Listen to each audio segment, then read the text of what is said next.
ఇది దీంట్లో ఈ శ్రీశైలం ప్రాజెక్టుని విద్యుత్ అవసరాల కోసం తయారు చేసినటువంటి ప్రాజెక్టు.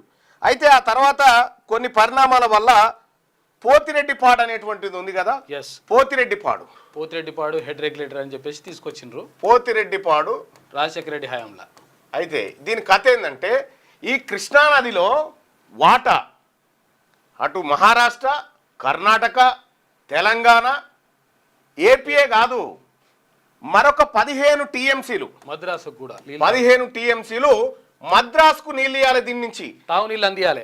ఎక్కడి నుంచి పోవాలి? అది ఇగో ఇక్కడి నుంచి పోవాలి. తెలుగు గంగా ప్రాజెక్ట్ అని మొదలుపెట్టిరు అన్నట్టు. తెలుగు గంగా ప్రాజెక్టు ఇది ఎన్టీ రామారావు హయాంలో ప్రారంభమైనటువంటి ప్రాజెక్టు. ఈ 15 టీఎంసీలు కూడా ఎక్కడి నుంచి? మహారాష్ట్ర 5 టీఎంసీలు ఇవ్వాలి, ఈ తర్వాత కర్ణాటక 5 టీఎంసీలు, తెలంగాణ 5 టీఎంసీలు.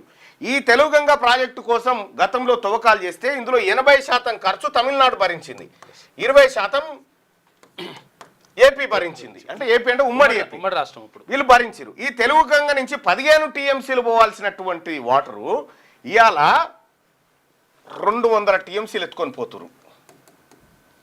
ఈ పోతిరెడ్డిపాడు దగ్గర నుంచి రోజుకు 40 నుంచి 50 వేల క్యూసెక్కుల నీరు శ్రీశైలంకు రాకముందుకే ఎత్తుకొని పోతురు. వాళ్ళు అసలు యాక్చువల్గా చెప్పింది ఏంటంటే, ఇట్లా కుండ ఉంటుంది, ఈ కుండ ఉంటే కుండ నిండితే మీడికెళ్ళి తీసుకోతామని పోతిరెడ్డిపాడు చెప్పారు.